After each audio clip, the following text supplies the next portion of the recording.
शुरू करते हैं इतिहास में। पूर्व मध्यकाल उत्तर भारत के पार्ट सेकंड के प्रश्नों के आंसर की। इसमें पहला क्वेश्चन दिया हुआ है कि किस शासक ने कालिंजर के अजय दुर्ग का निर्माण करवाया था। तो वह करवाया था आपका धंगदेव ने इसका निर्माण करवाया था। अगला क्वेश्चन दिया हुआ है कि निम्नलिखित में से वह कौन सा संवत है जो कलचुरियों द्वारा प्रयुक्त किए जाने के कारण कलचुरी संवत भी कहा है। तो ये कह रहा था त्रैकूटक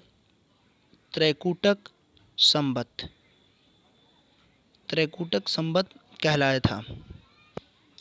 अगला क्वेश्चन दिया हुआ है कि किसके राज्य काल में लक्ष्मीधर ने कल्पद्रुम या कृपकल्पतरु नामक विधि ग्रंथ की रचना की थी।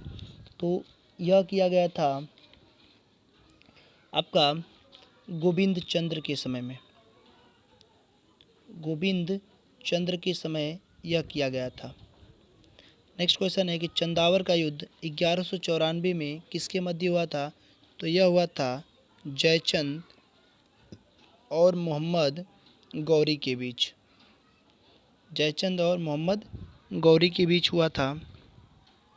अगला क्वेश्चन दिया हुआ है कि नैषेध चरित व खंडन काव्य खाद्य के रचयिता श्रीहर्ष किस शासक के राजकवि थे। तो यह जो थे वह आपके जयचंद के समय के थे। जयचंद। अगला क्वेश्चन दिया हुआ आपका कि निम्नलिखित शहरों में से लिंगराज मंदिर स्थित है। तो यह स्थित है उड़ीसा के भुवनेश्वर में स्थित है।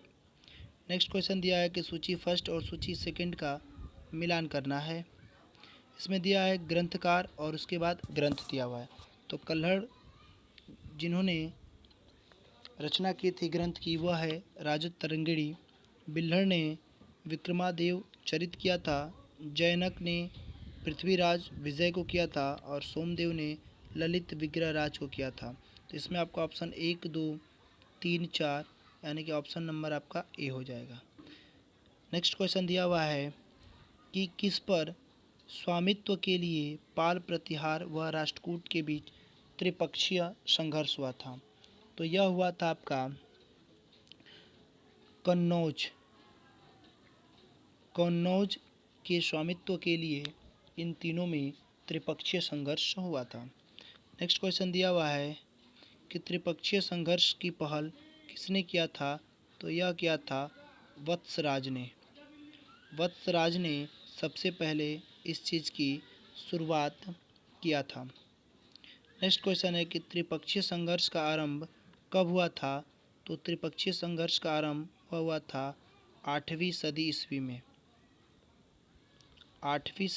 ईस्वी में यह संघर्ष हुआ था।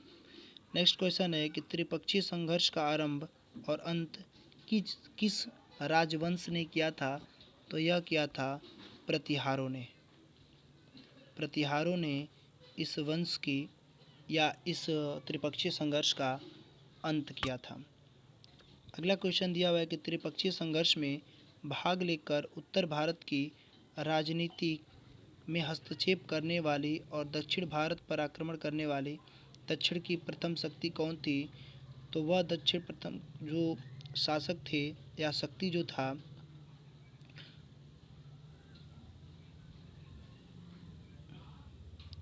वह था आपका राष्ट्रकूट जो थे वह सबसे प्रथम शक्ति थी। नेक्स्ट क्वेश्चन है कि पाल वंश की स्थापना किसने किया था। तो पाल वंश की स्थापना गोपाल ने किया था। नेक्स्ट क्वेश्चन है कि पाल वंश की राजधानी कहाँ थी। तो यह थी आपकी मुद्दागिरी या मुंगेर जो कि पश्चिम बंगाल में पड़ता है। नेक्स्ट क्वेश्चन है कि राष्ट्रकूट वंश की स्थापना किसने किया था। तो वह क्या था दंती दुर्ग या दंती वर्मन ने?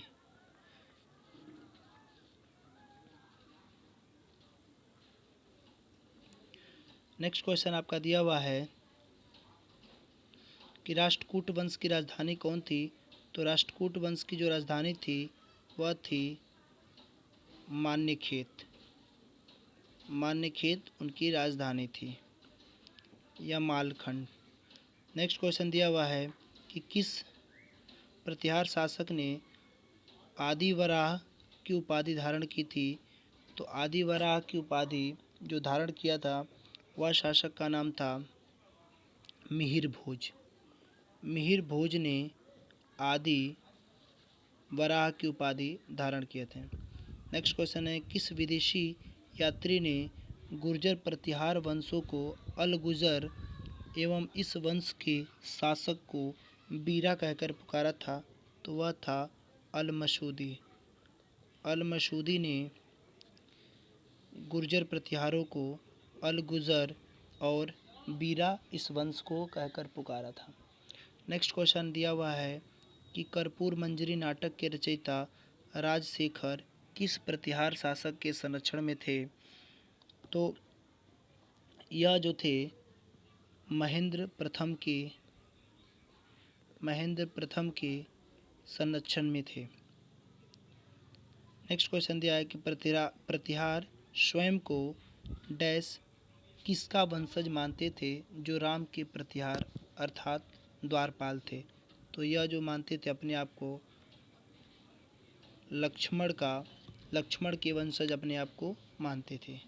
नेक्स्ट क्वेश्चन दिया हुआ है कि 750 ईस्वी में बंगाल के पाल वंश की स्थापना करने वाले गोपाल ऐसे शासक थे जिन्हें सामंती सरदारों ने चुना था। किसने चुना था? सामंती सरदारों ने चुना था। अगला क्वेश्चन है कि किस पाल शासक को गुजराती कवि शोड्यूल ने उत्तरापथ स्वामी कहा था? तो यह कहा था धर्मपाल को। धर्मपाल शासक को गुजराती कवि शेड्यूल ने उत्तरापथ का स्वामी कहा था। नेक्स्ट क्वेश्चन है कि 9वीं सदी में भारत आए अरब यात्री सुलेमान ने किस साम्राज्य को रुहमा कहकर संबोधित किया था? तो वह कहा था पाल वंश के शासकों को। पाल वंश के शासकों को रुहमा कहकर पुकारा था। कौन? अरब यात्री सुलेमान। नेक्स्ट क्वेश्चन है कि हिंदू विधि की एक प्रसिद्ध पुस्तक दाय भाग के रचयिता हैं? तो वह हैं जिमूतवाहन। जिमूतवाहन दाय भाग के रचयिता हैं। नेक्स्ट क्वेश्चन है कि रामचरित की रचना किसने की थी? ध्यान देना है कि यह रामचरित मानस नहीं है, सिर्फ और सिर्फ रामचरित है। तो रामचरित की रचयिता जो हैं वह है संध्याकर नंदी। और अगर यहीं पर रामचरित मानस अगर लग जाता तो वह किसके हो जाता? तुलसीदास की कृति हो जाती। नेक्स्ट क्वेश्चन है कि पाल वंश के पतन के बाद बंगाल पर राजनीतिक नेतृत्व प्रदान किया था? तो पाल वंश के समाप्ति के बाद या पतन के बाद जिन नए वंशों का नेतृत्व हुआ वह थे सेन वंश। सेन वंश का संस्थापक कौन था? तो वह था सामंत सेन। और इस वंश का जो सबसे प्रतापी शासक था वह था बल्लाल सेन। नेक्स्ट है कि किसने कुलीन प्रथा या कुलीनतावाद का आरंभ किया था? तो वह किया था बल्लाल सेन ने।